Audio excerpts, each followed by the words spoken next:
Super Week, we just have to find ourselves. We pretty much just need to win as many games as possible. All the teams are very close at the moment, and this will basically decide who lands where. These grueling days can really test how well a team can play together.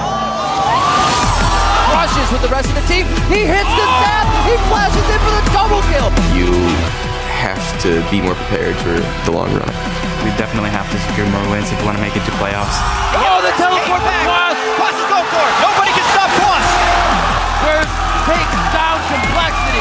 Teams that come out of Super Week the best are the teams that have a solid foundation. Every team has to find like their own strategy that they are good at. He doesn't even know. Oh, what a surprise from Double Lift. That's going to be the kill. If we come out on head on the Super Week, we should be able to maybe take even #1 back. We really want to win. We want to make sure that people know that we're #1. After Super Week, we'll probably be able to tell who's going to stay at the top and who's going to stay at the bottom.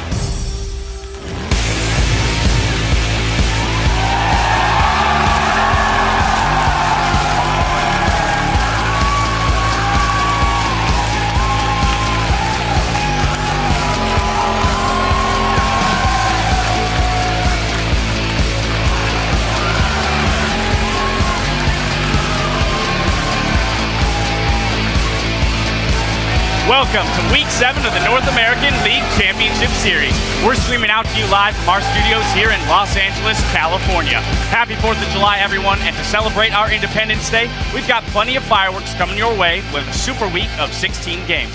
Hello, I'm James Dash Patterson, and joining me at the analyst desk, it's former LCS jungler Clark Claky D. Smith, and from our Challenger Series coverage, Aiden Zyrene Moon. Guys, thanks for being with us. Thanks for having us, Dash. All right, Riv, Jat, Kobe, and Freak will all be along shortly with the calls of the games. But first, the competition in the North American League is the fiercest it's ever been. We have a 5-way horse race for first place. Now, what I want to know is which of these teams are you guys is most confident going to represent the NALCS at Worlds? Zyrene, let's start with you.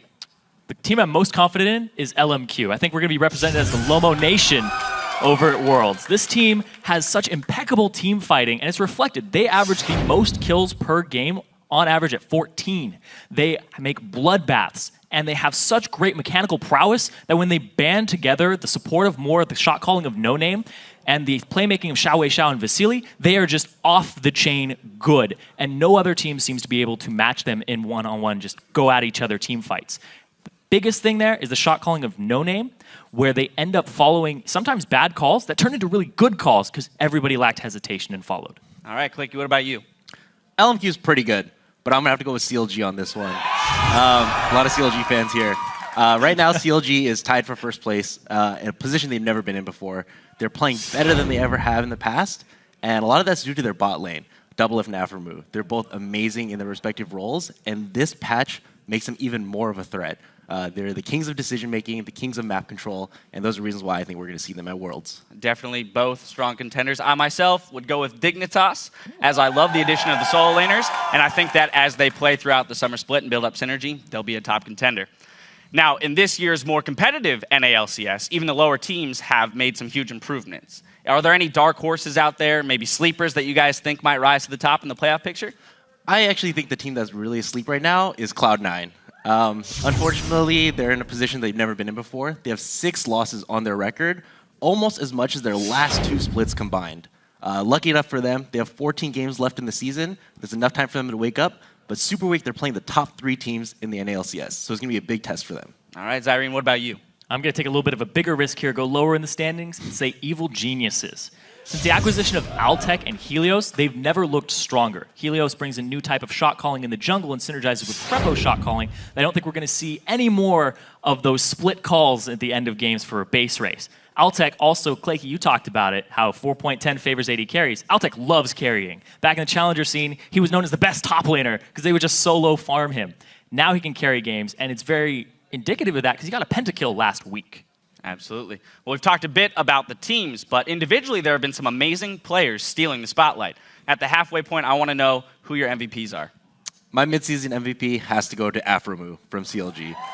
He's one of the reasons why I also think they're going to be at Worlds. I think he's the best support in lane and as a playmaker in all of NALCS. You can watch him. They almost always win lane together. And then once they get into mid-game, he's making plays on any support champion that he's on, whether it's Thresh hooks, Morgana bindings, or even Alistar's ball delivery service. And he just makes the biggest plays, and they almost always come out on top. All right, well, he is definitely a strong contender there. Now, Zyrene, anyone stand out for you? Yeah, Afromu's definitely up there, but I'm going to have to give this to Shifter. This guy has a 12.7 KDA currently.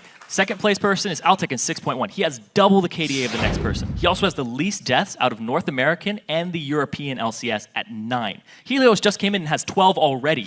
This guy is ridiculous. When you don't die in the mid lane, you don't give up Dragon control, you don't give up Baron control, and you don't lose your wave clear. He's undefeated on Ziggs and Syndra, and he gives Dignitas basically their game plan. They're able to get those deep wards from Crumbs because they don't lose map pressure in the middle lane because it's such a mid-centric game. And people give him a lot of flack for being very passive, and granted, he does die very little, but he's 4th in overall kills. You don't get that without being a very good team fighter and aggressive player. Oh, definitely both stellar players.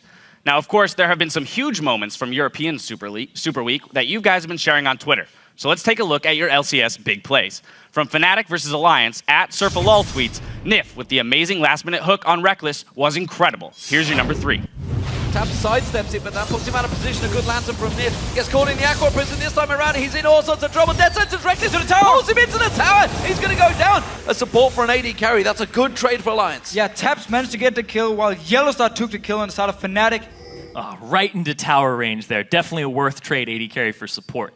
Number 2, it's from Rocap versus Gambit. It's at Kurokun14 writes, what a gorgeous flash death sentence by Gambit's Edward on Overpow. Made it look so simple and smooth. Here's your number 2. Agony's Embrace does lock them down. The culling coming out. Everything being used. But that hook from Edward was sublime. Overpow out from the pack. Fantastic stuff. Night. I would hate to be Overpower right there. Then from Super Hot Crew versus Millennium, Zelda fan Adam writes, has to be Selfie and his amazing Lulu play bot lane, surviving on literally no health and creating the ace. Let's roll your number 1. Both top laners are teleported. They're jumping on Selfie. Oh, gonna throw him away. There is the Sonya's coming down, but the fish is already on him. Knock up onto Selfie. Wild growth himself. Can he get away from this one? Speeding himself up, but has he got the health to get away? Selfie's still alive. Selfie gets away alive. He was the man that was focused down, and thanks to his second item, Zonya's Hourglass, he survives plus the wild growth and gets out. Now, that has to be the best feeling when you get out of a fight with just that sliver of health. Now remember, guys, to head over to Twitter and send us your favorite highlights from the day. We're at LOL Esports, and throw on the hashtag LCS Big Plays. And now, for a look at the standings coming out of Europe's Week 7, Alliance holds first with a 3-game lead. Then SK Gaming and Fnatic are tied for second with Super Hot Crew 1 game back in fourth. Over here in North America, we once again have a crowded field with CLG, LMQ, and Dignitas all sharing first. And hot on their heels, it's Cloud9 and TSM in a tie for 4th place. Team Curse sits in 6th with Complexity and Evil Geniuses holding last. Now starting off our action today, LMQ will take to the Rift against Cloud9, followed by Complexity versus CLG. Then Dignitas will square off against Evil Geniuses. After that, Cloud9 will do battle with CLG. And in our last game, it's TSM versus Curse. And remember, you can find all these stats for these pros, as well as schedule information, VODs, recaps, and much more at lolesports.com. You'll also be able to let us know which of these teams you think will win each of today's matches. Just click on schedule and give a thumbs up to your choice. You can also find who and how to get here into the studio so you can watch in person. Just click tickets for all the details. All right, with 16 games coming your way, we're going to take a moment to break down some of the players we'll be watching this week. Up first, it's Cloud9's High. Yeah, High has always been a pioneer of new champions, but last week, Cloud9 surprised me with the blue side Kayle ban.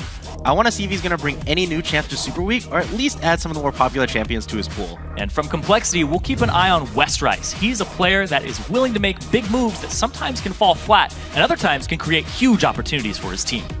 Next is Crumbs, who normally plays really well on support junglers, but in the last couple of weeks he's strayed from that and tried to pick more carry-style champs, and it hasn't really been working out. We'll see if he returns to his winning formula. We'll also be watching Week 6 MVP Wild Turtle.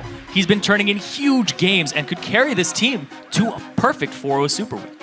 And we haven't talked much about Link this split, and he seems to be flying a little under the radar. I want to see him have a little bit more of a presence in the mid lane, which could relieve pressure from his side lanes and open up more opportunities for them to make plays.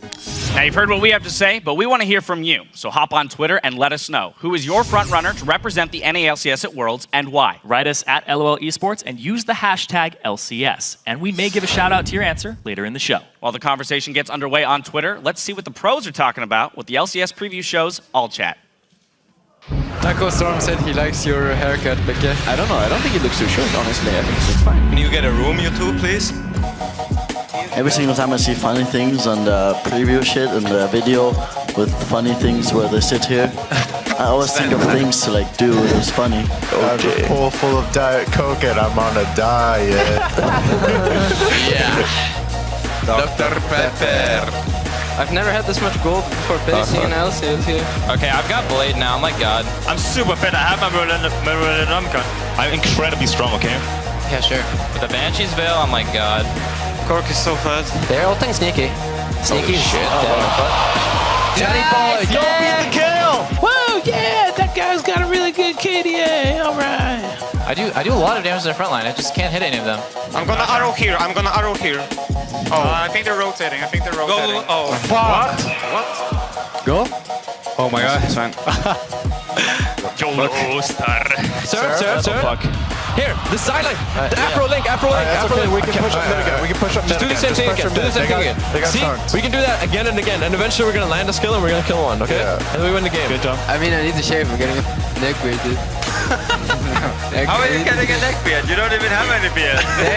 No, look, there's like 3 hairs sticking out. Exactly. I need to shave those 3 hairs. Bump it up.